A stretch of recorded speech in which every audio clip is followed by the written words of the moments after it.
This is Rob Tebbutt for Behind the Gloves. I'm here at the Landmark Hotel today with Frank Warren at the James Degale, Caleb Truax press conference.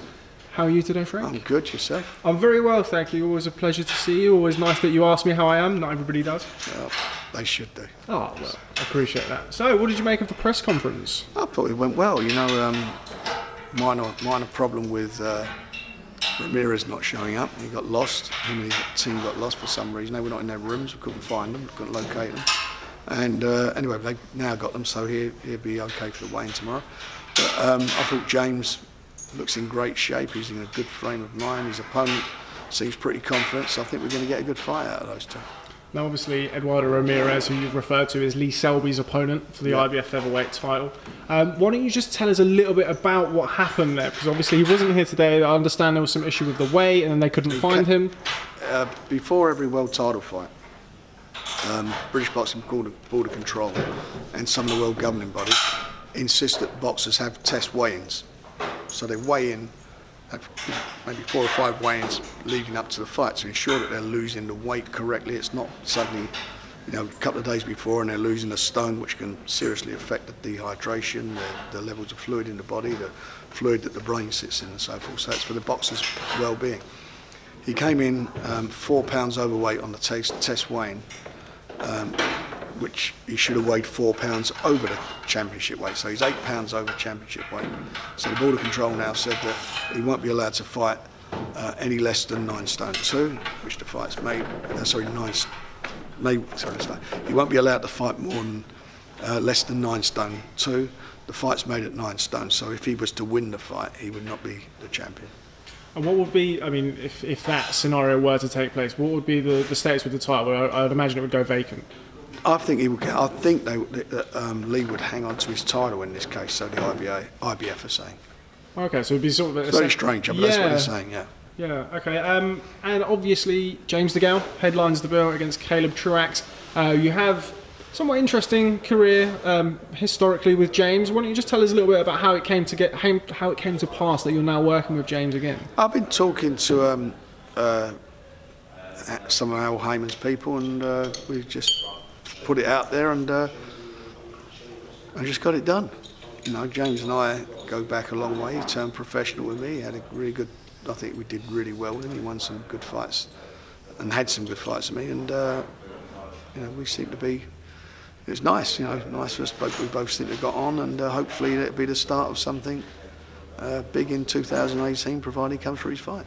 That's obviously been quite a period of time between your last time you worked with James and now. How is he different as a fighter to the fighter that you once? Well, I think he's much more mature. Obviously, he's you know, he went on the road as a pro. Tough what he was doing going abroad. He's not fought in London for 2.5 years, so it's a great homecoming for him. He's been out the ring for nearly a year now with his terrible shoulder injury that he's had, which was operated on. This now is a tough fight for him to you know, to see how the shoulder will stand up. Hopefully it will. If it does, it will stand him in good stead for big fights for next year. Do you think James gets enough credit? No, I thought, you know, he says himself he's like Marmite. I mean, that's, you know, that's what he said, but he's not really like. I just don't think he, you know, I think the public is one of those things. I think he'd be one of those, a bit like Joe Calzaghe. You know, you become like a 10-year overnight sensation. Do you think it has anything to do with the fact that he did go on the road? I know much has been said by previous promoters, shall we say, that, you know, not setting up camp here potentially cost him some sort of fan base in the UK. Do you think that maybe is the case? It may have done, but you know, the same thing. He's done the same thing, hasn't he? Amir Khan, and, you know, he's as popular as ever at the moment. You know, it can be the case, but you can't. You know, it's not an ideal, perfect scenario. He's gone on the road. He's made a lot of money. Good money, built himself a reputation. He's had great exposure on US TV, so there are the plus points. Coming back here gives a chance to the British fans to appreciate him now and see what they've been missing. Now, as I understand it, it's a fight-by-fight deal with James. Obviously, you've been in the business a long time. You'd be foolish not to think ahead. What are your plans going forward with James Degale next year? Well, I've got to obviously speak to his management, it's Al Heyman, and we'll see where we go with it. I mean, we'd love to continue working. There's a lot of good fights to be made out there. A lot of fights happening next year in this series, this World Series that's going on. Maybe one of those fights, but there's other fights like, you know, Billy Joe Saunders is fighting in Canada. We can make a great catchweight fight. You know, 2 massive Arsenal fans. Put that on at the Emirates in the spring while we're waiting for the outcome of this Super 6 thing, what they call it, the World Series. You know, there's some big fights there to be made. I just want to backtrack a little bit. I don't know anything about Al Heyman. I'm sure I'm not in the minority when I think that. What's Al Heyman like to deal with? All my dealings with him have been okay. He's okay, no problems at all. Somewhat of a mythical figure, really, in boxing. Sort of often heard about, never seen, really.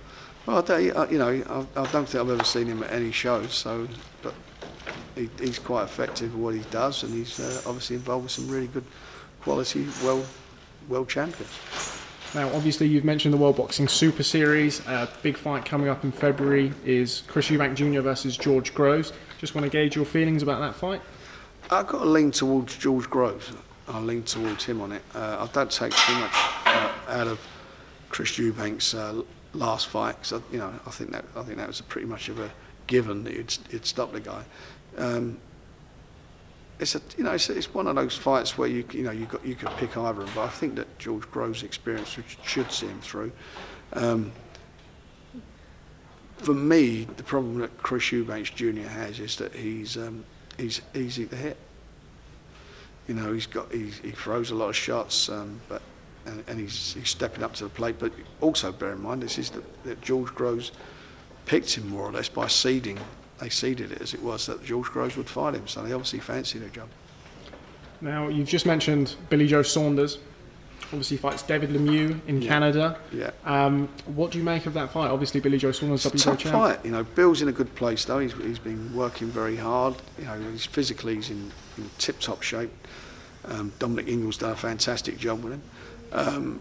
Regarding most importantly for him, mentally he's in a really good place as well. He's focused. He's got a bit between his teeth.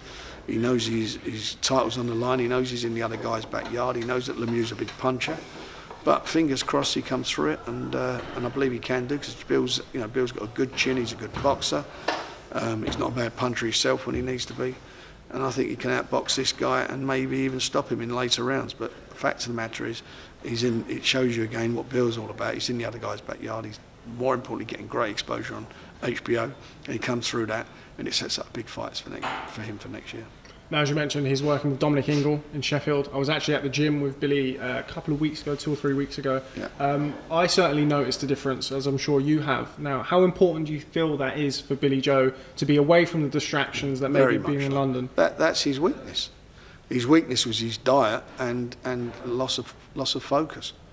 And to be out of his environment and into a proper boxing environment can only do him, can only put me in a good place. Have you noticed the difference in him? Big time, yeah. Physically, you only got to look at him.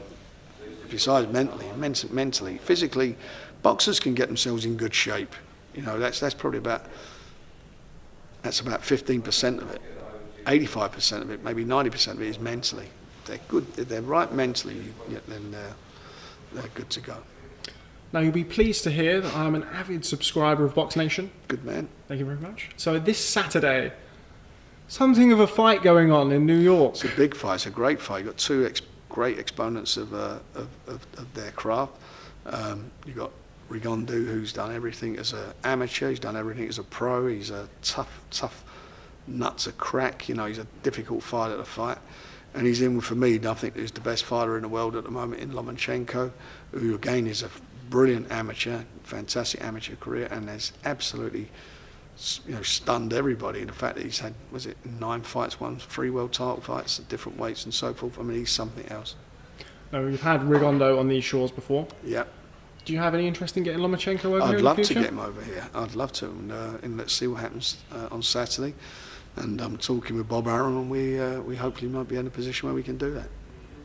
And just want to touch on something that has been spoken about before. As one of the drawbacks of getting you last is that all of the questions get asked. Amir Khan in the jungle. Now, have you been watching that?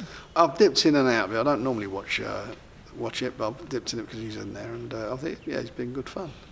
How's your relationship with Amir? Very good. We've had a good relationship. In fact, I spoke to his dad this morning from Australia. Anything that you'd like to share, or was it just a general chit chat? Just wishing him well, and hopefully we'll see where it goes from there.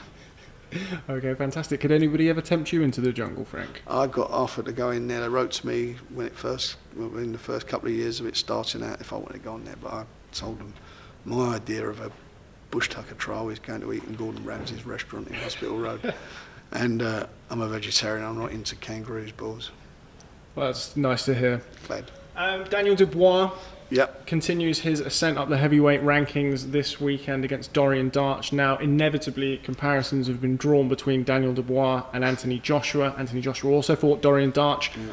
How do you gauge Daniel Dubois' progress, and do you think it's fair to have those comparisons? You talk about a guy that fought as an amateur in Anthony Joshua, fought for the ABA titles, fought for the World Amateur Championship, won a gold medal at Olympic Games. Daniel Dubois had 7 senior bouts as an amateur heavyweight. That's all he's had. So he's got a way to go yet. He had 5 pro fights.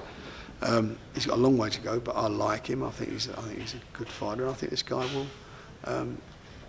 will be a good step for him at this stage of his career. Obviously, with heavyweights, well, with any fighter, really, it's all about timing. Well, it is, and you've got 2 big guys in there who are capable of throwing punches. One punch can just change the whole fight, as we've seen. Ask David Price. Now, do you think it's a good time for Daniel to be entering the heavyweight division or making his very way much through so? the heavyweight division? Yeah, I think if he does what I think he's capable of doing, I think he's going to go very far in it. And just finally with the heavyweights, what did you make of Tyson Fury? Obviously, we've seen a lot of Tyson Fury lately. He's back in the gym. He's got his hearing next week, so fingers crossed he comes through and can get his licence reinstated, and hopefully we can see him back where he should be in the ring as the undefeated heavyweight champion, because that's what he is. All the others, they may be holding belts, but they haven't beat the undefeated heavyweight champion in the world. He's the guy. He's the linear champion. You've obviously been around boxing for a long time. You've seen people dip in and out of the ring and have their problems outside the ring. Do you think Tyson Fury is capable of getting back to where he was? He's a young man. He's not old as far as that. Certainly as far as a heavyweight is concerned, he's still a young man. But he obviously going to have to knuckle down. And again, I think he's a bit like Billy Joe Saunders. They come from similar backgrounds. They need focus. They need something to aim for, and I think that's it. Right, I'm going to do that. I'm going to get paid this. I'm going to fight on this date. I can get right into that. Whereas things are up in the air, in the gym, it's not happening, and that's happening, and they lose focus. And I think once all this gets cleared up with Tyson, I think he can get himself focused on his future. I think he's going to do really well again. And just finally, I want to touch on Anthony Yarde. I know somebody you rate very highly, as I do myself. Faces Nikola Siklocha this weekend. Quite a sizable step up. It's a tough fight, Anthony's only had 12 amateur fights, 13 pro fights. And you look at these guys who are fighting on this card, like James Degale, Lee Selby and so forth.